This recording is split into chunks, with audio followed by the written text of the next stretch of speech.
तो आज बच्चों हम यूपी का अपवाह तंत्र पढ़ते हैं। अपवाह तंत्र से मतलब है कि जो भी नदियां उत्तर प्रदेश में होके जाती हैं तो कौन कौन सी नदियां यूपी के किस किस जिलों में मुख्य रूप से बहती हैं।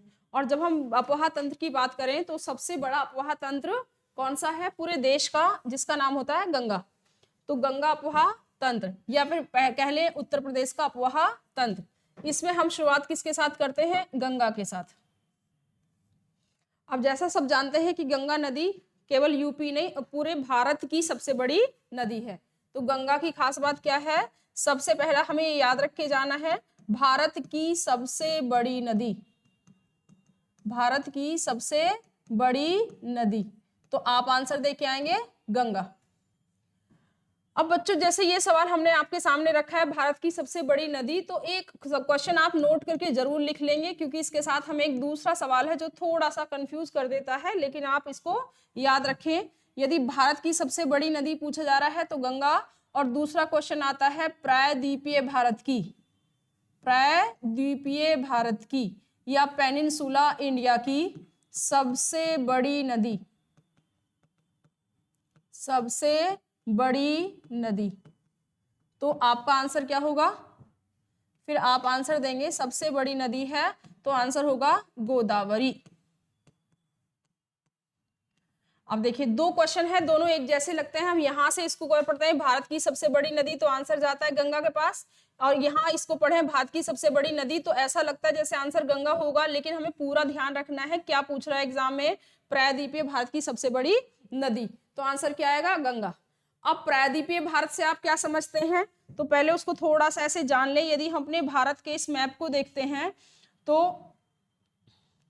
यहां से ये एक लाइन जाती है कर्क रेखा, एक तरीके से यहाँ आप यदि मध्य प्रदेश को फिगर ले लें तो यहाँ पर एक विंध्य पर्वत पड़ता है। कौन सा पर्वत पड़ेगा? विंध्य पर्वत। विंध्य पर्वत से साउथ में जो भी नदियां इस तरफ में ऐसे ऐसे बहती हैं, या फिर कुछ नदियां अरब सागर में जाके गिरती हैं, इन नदियों को, इस अपवाह तंत्र को हम कहते हैं प्रायद्वीपीय अपवाह तंत्र।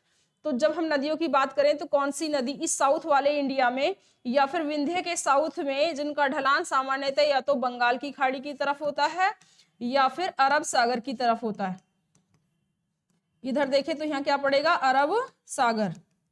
इन नदियों को हम बोलते हैं प्रायद्वीपीय भारत की नदियां।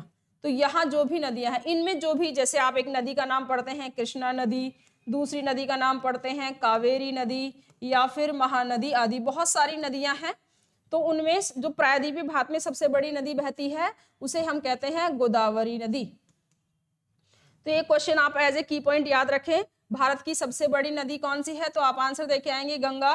और प्रायद्वीपीय भारत की सबसे बड़ी नदी कौन सी होती है? तो आंसर देंगे आप गोदावरी। अब ये तो हमारा एक कॉमन सा सवाल होगा गंगा के बारे में। तो जैसा आज हम पढ़ने जा रहे हैं कि गंगा का अपवाह तंत्र या उत्तर भारत में अपवाह तंत्र, उत्तर भारत में अपवाह तंत्र पढ़ेंगे तो सबसे बड़ी नदी कौन सी आएगी? गंगा। और गंगा नदी को देखने के लिए हम इसको थोड़ा समझ लेते हैं कि गंगा का उद्गम कैसे कैसे होता है, और फिर गंगा हमारे उत्तर भारत में या फिर कह सकते हैं यूपी में कैसे बहती है। तो बच्चों जब हम अपने इंडिया के मैप को देखें तो यहाँ एक राज्य पड़ता है जिसका नाम है उत्तराखंड।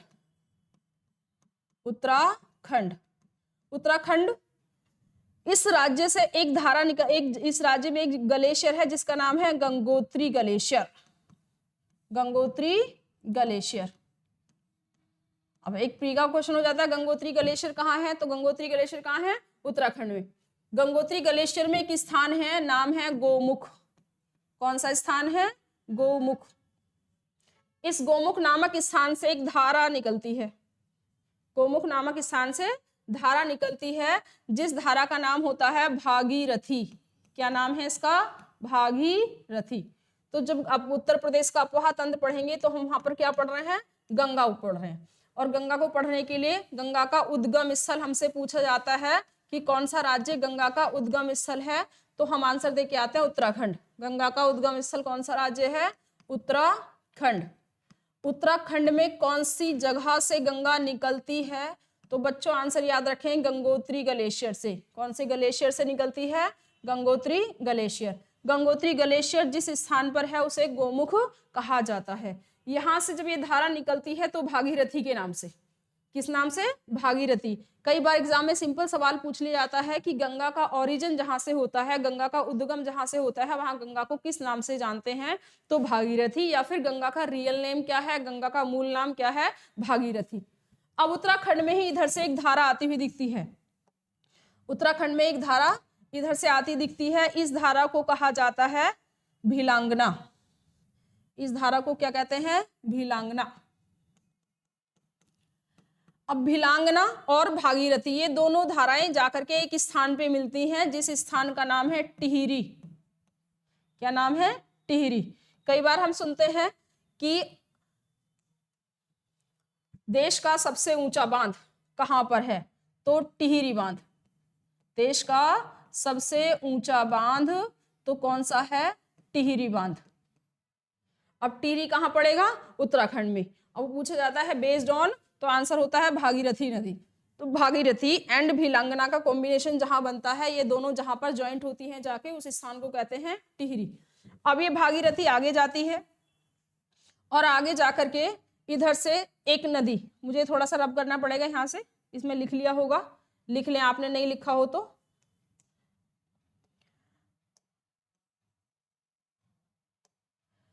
अब यहां उत्तराखंड में ही एक ग्लेशियर है, नाम है सतोपत। उत्तराखंड में एक ग्लेशियर है, नाम है सतोपत। यहां से एक धारा निकलती है, एक दूसरी धारा निकलती है। इस धारा का नाम है बच्चों धौली गंगा। जो ये दूसरी धारा है इसका नाम है विष्णु गंगा। तो आप देख रहे हैं कि सतोपत हिमानी भी कहां पड़ेगी, उत्तराखंड, यूके। इस यूके का मतलब यहाँ पर यूनाइटेड किंगडम से नहीं लगाएंगे, किससे लगाएंगे, उत्तराखंड। तो उत्तराखंड में ही सतोपत हिमानी है या सतोपत ग्लेशियर है, जहां से दो धाराएं निकलती हैं, एक का नाम है धौली गंगा और एक का नाम है विष्णु गंगा। ये दोनों जाकर के एक हो जाती हैं इस स्थान पर। जिस स्थान पर ये दोनों धाराएं एक होती हैं उस स्थान को कहते हैं विष्णु प्रयाग। विष्णु प्रयाग। अब विष्णु प्रयाग, प्रयाग का मतलब होता है तीर्थ स्थान, कोई तीर्थ स्थान उसे कहा जाता है प्रयाग। अब विष्णु प्रयाग में दो धाराएं एक साथ मिली, एक का नाम है धौली गंगा और दूसरी का नाम है विष्णु गंगा। जब ये दोनों धाराएं एक साथ मिली हैं तो बच्चों अब इन धाराओं का नाम क्या हो गया है, इस धारा का कंबाइंडली नेम हो गया है अलकनंदा। अब देखिए अलकनंदा का नाम, अलकनंदा कहाँ पड़ता है, तो विष्णु प्रयाग में पड़ता है। विष्णु प्रयाग में कौन सी दो धाराएं मिला करके अलकनंदा बनाती हैं, तो विष्णु गंगा एंड धौली गंगा। इसके बाद ये अलकनंदा नदी आगे बढ़ती है तो इधर की तरफ उत्तराखंड में आपने सुना होगा नंदा देवी चोटी।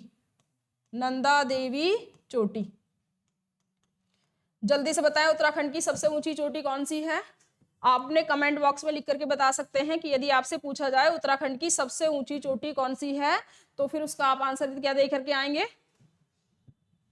चलो मैं ही बता देती हूँ, सबसे ऊंची चोटी है उत्तराखंड की। उत्तराखंड से जैसे ही हिमालय गुजर करके जाता है तो सबसे ऊंची चोटी बनाता है, नाम होता है नंदा देवी। नंदा देवी के पास एक नदी आती है निकल करके और ये आकर के किस में मिल जाती है, अलकनंदा में। इसका नाम है नंदाकिनी। इस नदी का नाम क्या है, नंदाकिनी। बस आपको ध्यान रखना है कि इस नदी का नाम नंदाकिनी है, ना कि मंदाकिनी। मंदाकिनी नदी भी हमें आगे मिलेगी, लेकिन ये नदी कौन सी है, नंदाकिनी। ये भी कहां से आ रही है, उत्तराखंड से, नंदा देवी चोटी के आसपास। और नंदा देवी चोटी उत्तराखंड में हिमालय की सबसे ऊंची चोटी है। तो दो सवाल है आपका, यदि नंदा देवी चोटी कहां पर है तो आंसर देंगे उत्तराखंड। और हम जानते हैं यूनेस्को की लिस्ट में नंदा देवी एक हेरिटेज के रूप में लिस्टेड हो चुकी है या रजिस्टर्ड हो चुकी है। अब नंदा देवी से आगे चले, ये आगे चलती है तो एक स्थान, एक जगह आती है जहां इसे एक नदी फिर से मिलती है और इस नदी का नाम क्या है, पिंडार नदी। कौन सी नदी है, पिंडार नदी। पिंडार नदी अलकनंदा में मिल जाती है और जहां पर ये अलकनंदा में मिलती है इस स्थान को कहते हैं कर्णप्रयाग। क्या कहते हैं इसे, कर्णप्रयाग। अब जैसे अलकनंदा नदी आगे बढ़ती है तो इधर से एक नदी फिर से इसको आती हुई मिलती है और ये आकर के, बल्कि इसको आप रब करें इधर से, जब ये अलकनंदा नदी आगे बढ़ती है तो इधर से एक नदी इसको आती हुई मिलती है और ये आकर के गंगा नदी में सॉरी अलकनंदा नदी में मिल जाती है। ये जो रिवर इधर की तरफ से आ रही है, लेफ्ट साइड से आ रही है बच्चों, इस रिवर का नाम है मंदाकिनी। क्या नाम है? मंदाकिनी। और मंदाकिनी एंड नंदाकिनी देखिए आप अलग अलग हैं। नंदाकिनी नंदा देवी चोटी से आती है और मंदाकिनी यहाँ पर आकर के इस स्थान का नाम क्या है? इस स्थान का नाम है रुद्रप्रयाग। रुद्रप्रयाग में आके मंदाकिनी कौन सी नदी में मिल जाती है? तो अलकनंदा नदी में मिल जाती है। ठीक, अब देखें एक प्रयाग कौन सा मिला है हमारे पास? विष्णु प्रयाग। विष्णु प्रयाग में नाम क्या हो गया? अलकनंदा। दूसरा यहाँ पर जब नंदा देवी नंदाकिनी नदी आकर के मिलती है तो बच्चों इस स्थान का नाम क्या है? नंद प्रयाग। क्या नाम है इस स्थान का? नंद प्रयाग। तो हमारे पास कितने प्रयाग हो गए यहाँ पर? एक है विष्णु प्रयाग, दूसरा हो गया नंद प्रयाग और तीसरा हो गया रुद्र प्रयाग। 3 प्रयाग यहाँ पर आ गए। अब ये अलकनंदा नदी आगे निकल जाती है रुद्रप्रयाग में मंदाकिनी को लेकर के, और फिर ये जब आगे बढ़ती है तो इस जगह पर इधर से पीछे से एक नदी आती हुई इसको यहाँ पे मिल जाती है। जब ये 2 नदियां आपस में मिलती हैं, कौन सी जगह है ये? देखिए एक तो अलकनंदा रिवर आई और इधर से भागीरथी आई। तो भागीरथी एंड अलकनंदा का जो संयोजन होता है या दोनों नदियां आपस में मिलती हैं, उस जगह का नाम क्या है? देवप्रयाग। देवप्रयाग में 2 धाराएं आपस में मिल गई हैं। इन 2 धाराओं को कंबाइंडली कहा जा रहा है गंगा। तो बच्चों ध्यान रखें कि गंगा का नाम गंगा कहाँ पड़ता है? तो देवप्रयाग में गंगा का नाम गंगा पड़ता है। कितने प्रयाग हमारे पास हो गए? देखें विष्णु प्रयाग, नंद प्रयाग, रुद्रप्रयाग एंड देवप्रयाग, और एक हो गया है कर्ण प्रयाग। 5 प्रयाग हमारे सामने हैं। अब जैसा मैंने अभी आपको बताया कि प्रयाग से तात्पर्य क्या है? किसी तीर्थ स्थल से है। तो एक सवाल आप ये भी याद रख सकते हैं कि यदि आपसे थोड़ा थोड़ा करके पूछा जाए कि कौन सा प्रयाग कहाँ पर है या कितने पंच प्रयाग हैं, कितने प्रयाग हैं, तो बच्चों एक शब्द होता है पंच प्रयाग। क्या लिखेंगे आप? पंच प्रयाग। पंच प्रयाग का मतलब है आपके सामने 5 प्रयाग हैं। अब देखिए हमने एक प्रयाग का नाम लिया विष्णु प्रयाग, दूसरा हमारे पास कौन सा प्रयाग आया है? दूसरा प्रयाग आया हमारे पास नंद प्रयाग। नंद प्रयाग के बाद तीसरा प्रयाग है हमारे पास कर्ण प्रयाग।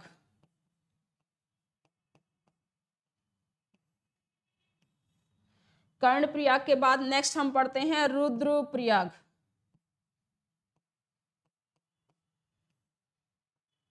रुद्र प्रयाग से आगे बढ़ेंगे तो नेक्स्ट प्रयाग हमारे पास आएगा देव प्रयाग। इन 5 प्रयागों को हम जानते हैं पंच प्रयाग के नाम से। अब पंच प्रयाग में हमसे पूछ ले कि कौन सा प्रयाग कैसे बनता है, तो ध्यान रखें पंच प्रयाग। अब यदि हमसे पूछे विष्णु प्रयाग किन 2 नदियों को मिलकर के बनता है, या विष्णु प्रयाग में आके कौन सी 2 नदियां मिलती हैं, विष्णु प्रयाग में आके कौन सी 2 नदियां मिलती हैं, तो अभी हम देख रहे थे ऊपर से एक नदी आती है विष्णु गंगा और दूसरी नदी आती है धौली गंगा। तो जब विष्णु गंगा और धौली गंगा आपस में मिलती हैं, उस स्थान को हम कहते हैं विष्णु प्रयाग। विष्णु गंगा और धौली गंगा किस स्थान पे मिलती हैं? विष्णु प्रयाग। इसके बाद नेक्स्ट आया नंद प्रयाग। अब जानते थे कि विष्णु प्रयाग में नाम क्या पड़ गया है? अलकनंदा। तो आगे आकर के कौन कौन सी 2 नदियां मिली? अलकनंदा में मिल गई है कौन सी नदी? नंदाकिनी। इन 2 नदियों का जब मिलन आपस में होता है वो नंद प्रयाग में होता है। इसके बाद नेक्स्ट तीसरा शब्द आता है हमारे पास कर्ण प्रयाग। तो कर्ण प्रयाग में जाकर के हमें कौन सी नदी मिलती है? जिसे हम कहते हैं पिंडार नदी। पिंडार, आप इसे लिख सकते हैं ऐसे, शुरू में अलकनंदा लिखें क्योंकि बड़ी नदी अलकनंदा ही है। अलकनंदा में कौन सी नदी मिलती है? पिंडार नदी। अच्छा, कई बार पिंडार नदी को पिंडारी नदी भी लिखा मिल सकता है, पिंडार नदी को कर्ण गंगा भी लिखा मिल सकता है, एक ही बात है। इसे पिंडार नदी भी कह सकते हैं या कर्ण गंगा नदी भी कहा जा सकता है। इसके बाद जब आगे ये नदी बढ़ती है तो रुद्रप्रयाग में पहुंचती है। कौन सी जगह पहुंचती है? रुद्रप्रयाग में पहुंचती है। और रुद्रप्रयाग में जाकर के कौन सी नदी मिलती है? मंदाकिनी नदी। अलकनंदा में कौन सी नदी मिल गई? मंदाकिनी। मंदाकिनी एंड नंदाकिनी दोनों अलग अलग रिवर हैं। आप देख रहे थे कि नंदाकिनी नदी कहाँ से आ रही है? नंदा देवी चोटी, और राइट साइड से आकर के किसमें मिलती है? अलकनंदा में। अब यहाँ पर कौन सी नदी है? मंदाकिनी एंड अलकनंदा दोनों कहाँ पर मिलती हैं आपस में? रुद्रप्रयाग। इसके बाद नेक्स्ट स्थान आता है देवप्रयाग। पांचों प्रयाग में आप इस पर इंपॉर्टेंट टिक लगा सकते हैं क्योंकि ये एग्जाम में सबसे ज्यादा पूछा जाता है। हालांकि आजकल ट्रेंड थोड़ा चेंज है, जो सबसे ज्यादा पूछे जाने वाले सवाल हुआ करते थे उन सवालों को थोड़ा साइड रखा जा रहा है और नए नए सवाल हमारे सामने निकल करके आ रहे हैं। तो देवप्रयाग वो जगह है जहां पर अलकनंदा प्लस भागीरथी, अलकनंदा और भागीरथी नदी दोनों आपस में मिल जाती हैं। भागीरथी नदी और अलकनंदा दोनों आपस में मिलती हैं। इस स्थान को कहते हैं देवप्रयाग, और इन दोनों का कॉम्बिनेशन क्या कहलाता है? गंगा, है ना। गंगा का नाम गंगा कहाँ पड़ता है? तो गंगा का नाम गंगा पड़ता है देवप्रयाग में। अब बच्चों आपके सामने ये 5 प्रयाग हैं, इन्हें कहा जाता है पंच प्रयाग। निम्न में से क्या पंच प्रयाग में शामिल नहीं है? अब हम ये सब जितने भी प्रयाग देख रहे हैं सारे के सारे प्रयाग हमें कहाँ मिल रहे हैं? यूके। कोई भी नाम देके पूछ ले। नंद प्रयाग कौन से राज्य में है? तो उत्तराखंड में है। विष्णु प्रयाग उत्तराखंड में है। कर्ण प्रयाग उत्तराखंड, रुद्र प्रयाग उत्तराखंड। इस तरीके से आप याद रखें सारे प्रयाग ये कहाँ पर हैं? उत्तराखंड। अब जब प्रयाग का नाम आता है तो जाहिर सी बात है हमें अपना प्रयागराज याद आता है, या फिर जहां पर संगम बनता है। तो वहां भी देखते हैं जब गंगा नदी आकर के जाकर के यहाँ प्रयागराज में मिलेगी तो प्रयागराज में इधर से उसके संवर्ती नदी आती हुई मिलती है जिसका नाम क्या होता है? यमुना। तो वहां पर भी यमुना मिलती है उसमें आकर के, तो 2 नदियां आपस में मिल रही हैं तो वो तीर्थ स्थान हो गया है, तो उसे हम प्रयाग कहते हैं। तो ऐसे ये 5 प्रयाग याद रखें। पांचों के पांचों प्रयाग आपको कहाँ मिलेंगे? उत्तराखंड। तो इतना आपको याद रखना है कि ये स्टार्टिंग होती है हमारी गंगा नदी की। कौन से राज्य से हो रही है? उत्तराखंड से। यूके से ही, अर्थात उत्तराखंड में सतोपथ हिमानी, एक हिमानी आपको मिली यहाँ पर सतोपथ हिमानी। यहाँ से 2 धाराएं विष्णु गंगा एंड धौली गंगा निकल करके जब विष्णु प्रयाग स्थान पे पहुंचती हैं तो दोनों एक साथ मिल जाती हैं, जिन्हें कंबाइंड रूप से नाम कहा जाता है अलकनंदा। अलकनंदा किन 2 धाराओं का संयुक्त धाराओं का नाम है? तो धौली गंगा एंड विष्णु गंगा। अब एक सवाल आता है, जब आप देखते हैं ना केदारनाथ, हमारा धार्मिक स्थल है केदारनाथ, तो केदारनाथ कौन सी नदी पर पड़ता है? तो हम आंसर ले लेते हैं विष्णु गंगा। कई बार विष्णु गंगा ऑप्शन में नहीं होता तो उसकी जगह आप अलकनंदा भी लिख सकते हैं, क्योंकि विष्णु गंगा आगे चल करके अलकनंदा के नाम से जानी जाती है। तो केदारनाथ कौन सी नदी पर स्थित है? तो विष्णु गंगा पर, अर्थात अलकनंदा पर। तो इतना आप सबने लिख लिया होगा, इसे आप लिख लें, स्क्रीनशॉट ले लें, फिर हम उसके बाद आगे चलते हैं, गंगा नदी को आगे विस्तारित करते हैं।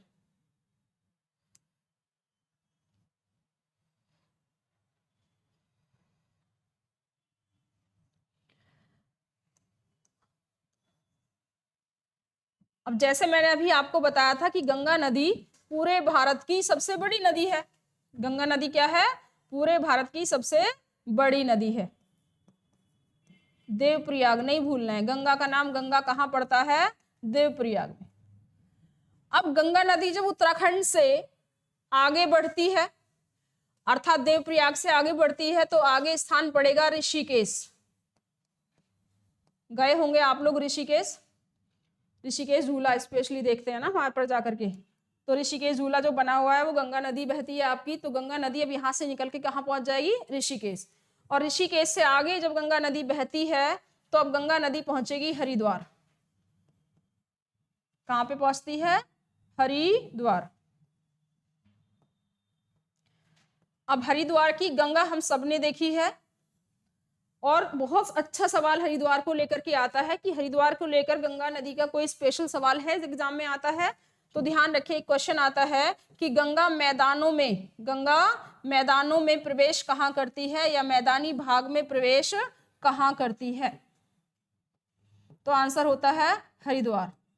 गंगा मैदानी भाग में प्रवेश कहाँ करती है, तो आंसर देते हैं हम हरिद्वार। ये हरिद्वार को लेकर के गंगा नदी का क्वेश्चन यहां पर तैयार होता है। अब बच्चों हरिद्वार के बाद अब आप ये वाला स्थान देख रहे हैं, ये क्या है, उत्तराखंड। अब उत्तराखंड से जैसे ये नदी कहाँ आती है, हमारे उत्तर प्रदेश में आती है। कहाँ आती है, उत्तर प्रदेश में आती है। तो उत्तर प्रदेश में जो जिला पड़ेगा वो कौन से जिले में गंगा नदी अब यूपी में एंट्री करेगी, आपके एग्जाम में सवाल खूब पूछा जाता है। तो जैसा हम यहाँ इस मैप को देख रहे हैं उत्तर प्रदेश के, तो गंगा, ये उत्तर प्रदेश का सबसे ऊपर का कौन सा हिस्सा है, सहारनपुर। सहारनपुर के बराबर में पड़ता है क्या, मुजफ्फरनगर, और मुजफ्फरनगर के पास में क्या पड़ता है, ये बिजनौर।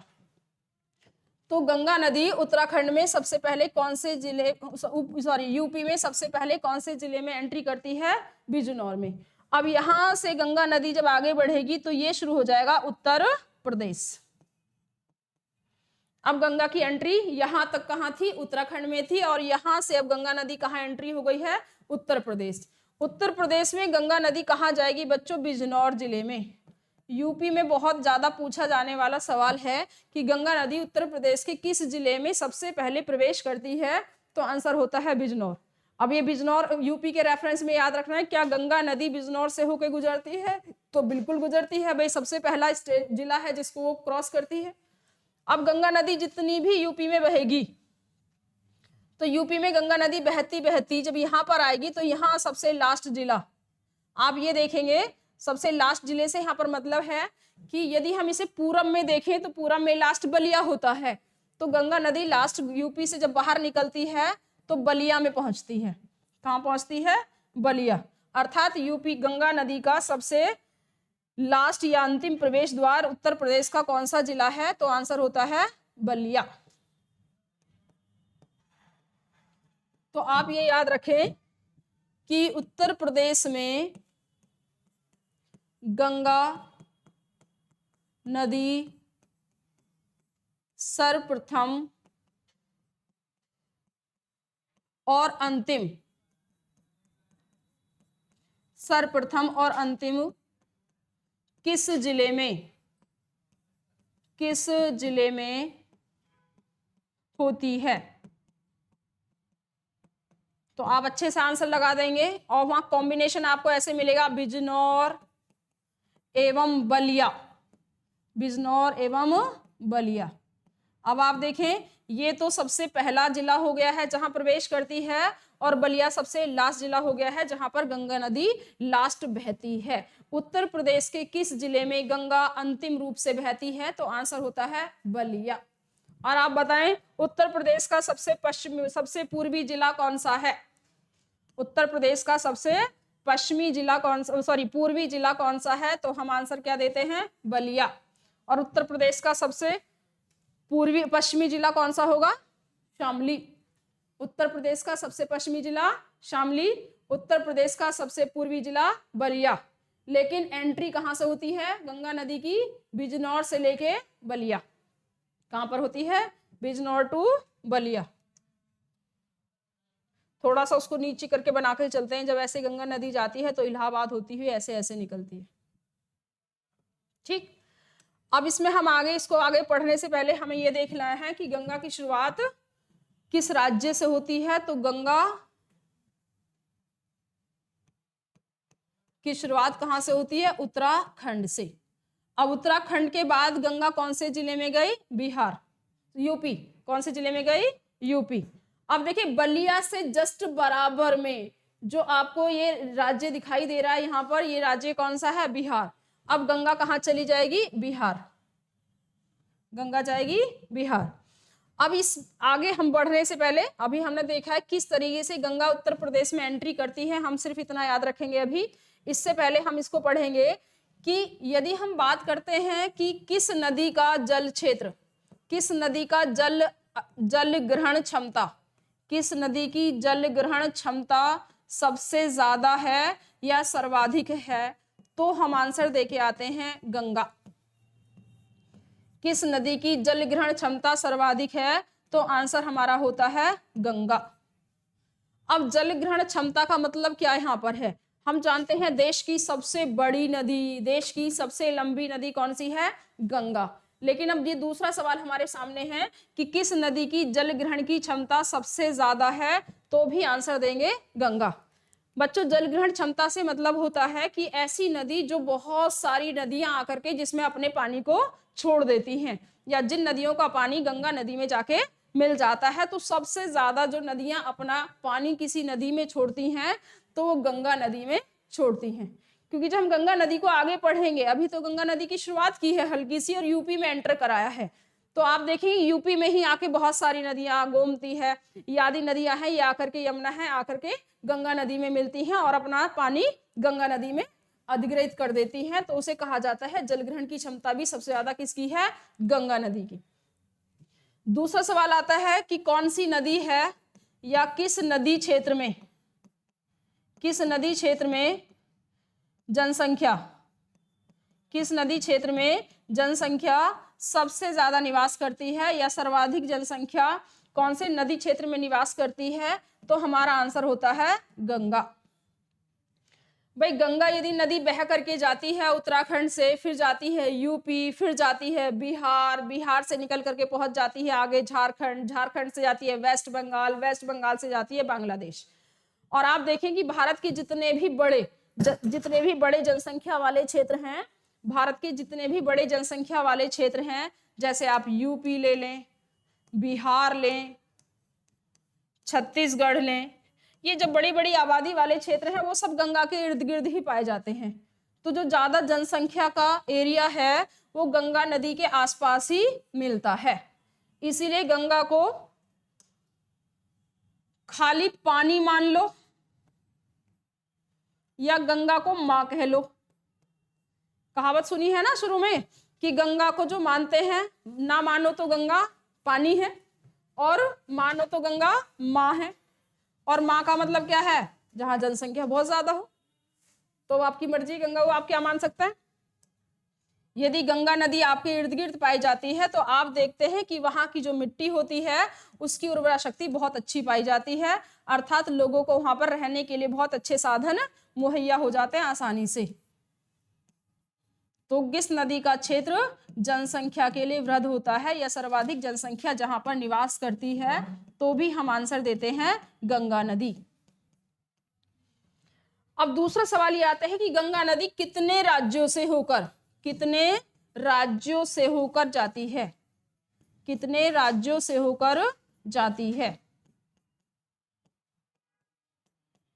अब मैंने अभी नाम लिया, देखिए सबसे पहले गंगा नदी उत्तराखंड में निकलेगी, उत्तराखंड के बाद गंगा नदी यूपी में एंट्री करी थी, यूपी से गंगा नदी बिहार चली जाएगी, बिहार से निकल के बहुत हल्का फुल्का हिस्सा, ज्यादा नहीं, लगभग 83 किलोमीटर के आसपास है, वो झारखंड में प्रवाहित होती है। 83 किलोमीटर लगभग ये झारखंड में बहने के बाद अब चली जाएगी वेस्ट बंगाल, पश्चिम बंग। तो 1 2 3 4 5 गंगा नदी कितने राज्यों में बहती है? तो हम आंसर लगाएंगे 5 राज्यों में। यदि नंबर करके पूछ ले तो 5 लगा देंगे, और नंबर करके ना पूछे तो फिर वो सवाल पूछेगा गंगा नदी किस राज्य में प्रवाहित नहीं होती? तो उत्तराखंड में, यूपी में, बिहार, झारखंड, वेस्ट बंगाल। इनके अलावा जो स्टेट आपको दिखाई दे आप उसको वहां से हटा दें। हालांकि जब हम गंगा को आगे पढ़ेंगे तो यूपी के बाद जब वो बिहार जाएगी, बिहार के बाद झारखंड जाएगी, तो वहां कौन कौन सी नदियां आकर के गंगा में मिलती हैं, उससे हमारे सारे स्टेट अपने आप ही ऑटोमेटिकली याद हो जाएंगे। अब एक सवाल मैंने अभी कहा किस नदी की जल ग्रहण क्षमता, किस नदी की जल ग्रहण क्षमता सबसे ज्यादा होती है? तो हम आंसर देके आते हैं गंगा। अब गंगा नदी इन 5 राज्यों में बहती है, तो इसका मतलब ये नहीं कि केवल इन 5 राज्यों से गंगा नदी जो है पानी लेती है। जल ग्रहण की क्षमता, अब मान लिया गंगा नदी ये जा रही है, एक नदी कहां से निकल के आई? एक नदी नेपाल से निकल के आई, उसने अपना पानी कहाँ लाके छोड़ दिया? गंगा में। दूसरी नदी यहां से आई, उसने गंगा में लाके पानी छोड़ दिया, फिर यहां से आई, उसने गंगा में लाके पानी छोड़ दिया। ऐसे 11 राज्यों से गंगा नदी में आके पानी आता है। कहाँ से आता है? कितने राज्यों से गंगा जल ग्रहण की क्षमता अपने पास रखती है, या कितने राज्यों का पानी गंगा अपने साथ लेके पहुंचती है? तो 11 राज्यों से। जल ग्रहण क्षमता में कितने राज्यों का पानी आता है गंगा के पास? 11 राज्यों का पानी आता है गंगा के पास। तो ये अब हम हटा देते हैं, यहां से थोड़ा सा स्पेस बन जाएगा। गंगा नदी कितने राज्यों से होके जाती है? 5 राज्यों से। सबसे ज्यादा जल अधिग्रहण की क्षमता, सबसे ज्यादा जल अधिग्रहण की क्षमता किस नदी के पास है? तो हमारा आंसर होता है गंगा नदी के पास। ये जो भागीरथी शब्द है बच्चों, भागीरथी, ये शब्द कई बार हिंदी के पेपर में शुद्ध वर्तनी के लिए आ जाता है। वो क्या करते हैं? भगीरथी लिख देते हैं, भगरथी लिख देते हैं, भागीरथी लिखते हैं। तो आपको याद रखना है पहले भागी है वो, भागीरथी। ये हिंदी के पेपर में यूपी में देखा जाने वाला सवाल है कि गंगा, ये भागीरथी की शुद्ध वर्तनी क्या है? तो भागीरथी गंगा का रियल नेम है, अर्थात उत्तराखंड में जहां से गंगा नदी निकलती है वहां उसे भागीरथी कहते हैं। और जल अधिग्रहण कितने राज्यों का करती है? तो कितने राज्यों से जल ग्रहण अधिग्रहण करती है? 11 राज्यों से। जबकि कितने राज्यों में प्रवाहित होती है? तो फिर हम आंसर देंगे 5 राज्यों में। दूसरा सवाल कि जो गंगा नदी है, इस गंगा नदी की सबसे बड़ी, गंगा नदी की सबसे बड़ी सहायक नदी कौन सी है? गंगा बड़ी नदी की सबसे बड़ी सहायक नदी कौन सी है? आंसर देंगे आप सबसे बड़ी नदी। तो ध्यान रखें सबसे बड़ी नदी पूछ रहा है, बड़ी नदी आंसर देंगे तो आंसर आएगा घाघरा। कौन सी नदी आएगा? घाघरा। लेकिन यदि ये पूछता गंगा की सबसे लंबी नदी कौन सी है, ध्यान रखें आप, गंगा की सबसे लंबी नदी कौन सी है, तो मैंने लंबी पूछा है यहाँ पर, तो आंसर जाता है यमुना नदी। कौन सा आंसर जाता है? यमुना नदी। लेकिन सबसे बड़ी पूछता है तो नेपाल से एक नदी आती है घाघरा, और वो गंगा की सबसे बड़ी नदी है। बड़ी का मतलब है जिसका अपवाह क्षेत्र ज्यादा बड़ा है। जबकि लंबाई में सबसे लंबी नदी कौन सी है गंगा की? तो वो यमुना नदी है। बहुत सारी गंगा की सहायक नदियां हैं बच्चों, आप कंफ्यूज नहीं होना। कुछ नाम ऐसे होते हैं जो हमने बिल्कुल भी नहीं सुने होते, लेकिन वो अपना जो जल है वो गंगा नदी में आके प्रवाहित कर देती हैं। बट जो मेन नदियों के नाम है वो तो हमें हर हाल में याद रख करके चलें। जैसे अब हम देखते हैं ना, यहीं से यमुनोत्री से एक नदी ऐसे सहवर्ती हुई गंगा के आती है बहती हुई, और आकर के यहाँ प्रयागराज में गंगा में मिल जाती है। ये नदी कौन सी है? यमुना। यमुनोत्री नामक स्थान से बंदरपूछ के निकट से निकलती है। यमुनोत्री में यहाँ पर बंदरपूछ चोटी है हिमालय की, वहां से निकलती है, और ये बहती बहती बहती बहती जब यहाँ पहुंचती है उत्तर प्रदेश के जिला प्रयागराज में, उत्तर प्रदेश के जिले प्रयागराज में, और गंगा में मिल जाती है। यूपी का सबसे ज्यादा जनसंख्या वाला जिला कौन सा है? प्रयागराज। अब एक प्रयाग देखो यहाँ पर आ गया है, तो वहां हमने अभी पंचप्रयाग पढ़े थे, वो पंचप्रयाग कहाँ पर है? सिंपल दे देना, पंचप्रयाग किस राज्य में स्थित है? तो पंचप्रयाग आप बताएंगे उत्तराखंड में, और प्रयागराज में जाकर के गंगा नदी में यमुना नदी मिलती है, जो कि गंगा की सबसे लंबी सहायक नदी है। अब इसके अलावा कुछ फैक्ट वाले क्वेश्चन होते हैं, जैसे गंगा नदी है तो गंगा नदी का जो प्रोटेक्शन है वो सरकार कर रही है। भाई सबसे बड़ी नदी है, गंगा का पानी सेव रखना, गंगा का पानी को सुरक्षित रखना हमारी जिम्मेदारी है। तो सरकार ने समय समय पे कुछ प्रोग्राम चलाए हैं, जैसे नमामि गंगे प्रोजेक्ट है। बताओ बच्चों कब चलाया गया था नमामि गंगे प्रोजेक्ट? गंगा को राष्ट्रीय गंगा का दर्जा कब मिला? अब देखें आप यहाँ पर कुछ क्वेश्चंस ऐसे हैं, जैसे हम लिख दें गंगा को राष्ट्रीय नदी का दर्जा, गंगा को राष्ट्रीय नदी का दर्जा, तो आप आंसर देंगे सन 2008। गंगा को राष्ट्रीय नदी का दर्जा कब मिला? 2008। अच्छा, एक गंगा में डॉल्फिन पाई जाती है, गंगा डॉल्फिन। गंगा डॉल्फिन को राष्ट्रीय जलीय जीव, जलीय जीव का दर्जा कब मिला, का दर्जा कब मिला? तो आप आंसर देंगे वहां पर, देखो गंगा को, अब ये डॉल्फिन है, ये शुद्ध पानी में रहती है। डॉल्फिन कैसे पानी में रहती है? शुद्ध पानी में रहती है। तो शुद्ध पानी बोले तो गंगा का, तो इसलिए इसे राष्ट्रीय जलीय जीव घोषित कर दिया गया। तो उसका आंसर होता है 2009। गंगा को राष्ट्रीय नदी का दर्जा कब मिला? 2008। गंगा डॉल्फिन को राष्ट्रीय जलीय जीव का दर्जा कब मिला? तो याद रखेंगे 2009। अब गंगा क्योंकि उत्तराखंड से आती है, तो उत्तराखंड में जो उत्तराखंड का हाई कोर्ट है, UK high court, Uttarakhand high court, बताएं उत्तराखंड हाई कोर्ट कहाँ है? कमेंट बॉक्स में लिख के बताएं कि उत्तराखंड हाई कोर्ट उत्तराखंड के किस जिले में स्थित है। सामान्यतः जो हाई कोर्ट होते हैं वो जिलों में होते हैं, राजधानी में होते हैं, सॉरी, वो किसी राज्य की राजधानी में होते हैं। तो ऐसे ही आप बताएंगे कि उत्तराखंड में की राजधानी क्या है और उत्तराखंड का हाई कोर्ट किस जिले में है। तो उत्तराखंड के हाई कोर्ट ने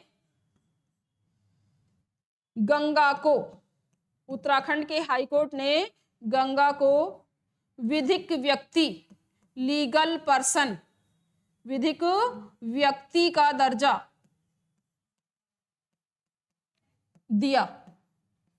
अपने एक जजमेंट में गंगा नदी को लेकर उत्तराखंड हाई कोर्ट ने गंगा नदी को विधिक व्यक्ति का दर्जा दिया।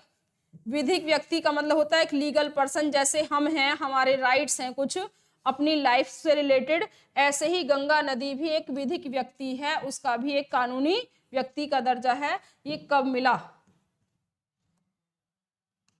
याद रखें सन 2017। गंगा नदी को विधिक व्यक्ति का दर्जा कब मिला था? तो आंसर रखेंगे 2017। कौन सी नदी को विधिक व्यक्ति का दर्जा मिला हुआ है? तो गंगा नदी को विधिक व्यक्ति का दर्जा मिला हुआ है। और किस कोर्ट ने गंगा नदी को विधिक व्यक्ति का दर्जा दिया?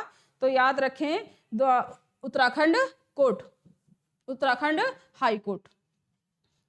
अब केंद्र सरकार नदी को लेकर के चिंतित है, और जब मोदी जी की सरकार आई थी तो उन्होंने आकर के नमामि गंगे प्रोजेक्ट चलाया था। कौन सा प्रोजेक्ट चलाया? नमामि गंगे प्रोजेक्ट। बड़ा प्रोजेक्ट है, काफी बड़ा पैसा सरकार के द्वारा इस प्रोजेक्ट पे खर्च होता है। नमामि गंगे प्रोजेक्ट, नमामि गंगे प्रोजेक्ट कब का है? तो हमें याद रखना है 2016। नमामि गंगे प्रोजेक्ट कब का है?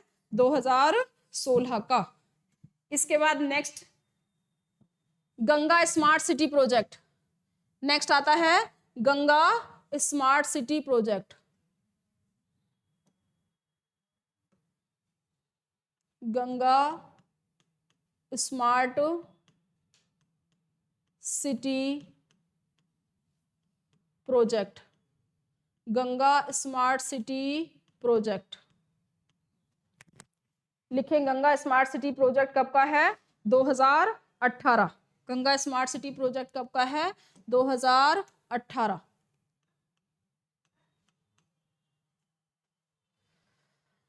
इसके अलावा एक बहुत अच्छा सा सवाल पूछा जाता है एग्जाम में,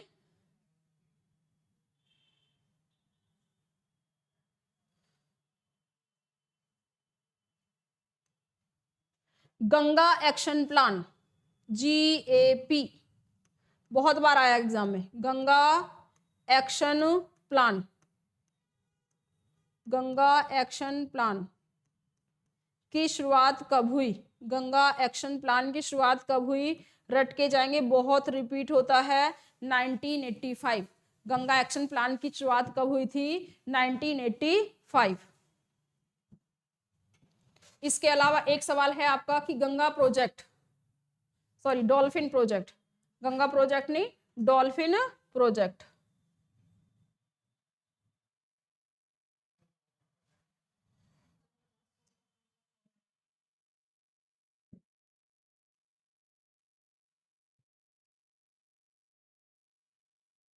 नमामि गंगे प्रोजेक्ट 2014 कर लेंगे इसको ना।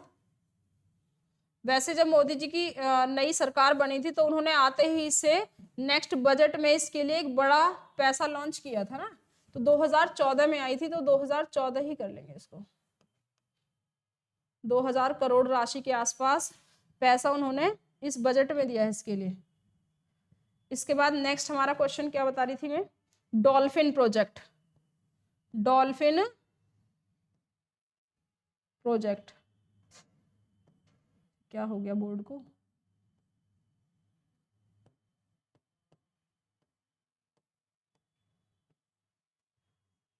Dolphin project. डॉल्फिन क्या है, राष्ट्रीय जलीय जीव। डॉल्फिन प्रोजेक्ट कब का है, 2020।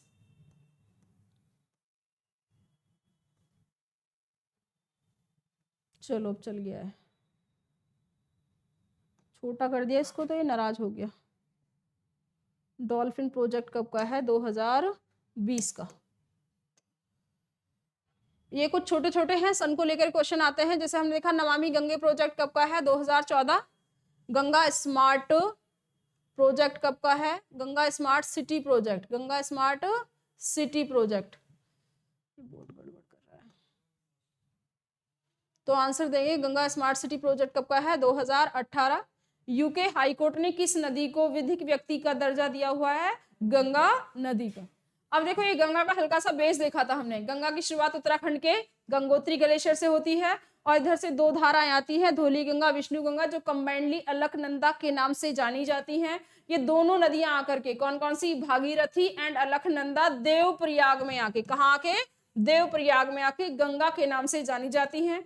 अब देवप्रयाग से आगे गंगा ऋषिकेश पहुंचेगी, ऋषिकेश से हरिद्वार, और हरिद्वार के बाद अब यूपी में एंट्री करेगी, और यूपी में ये एंट्री करके लास्ट यूपी में बलिया तक जाती है।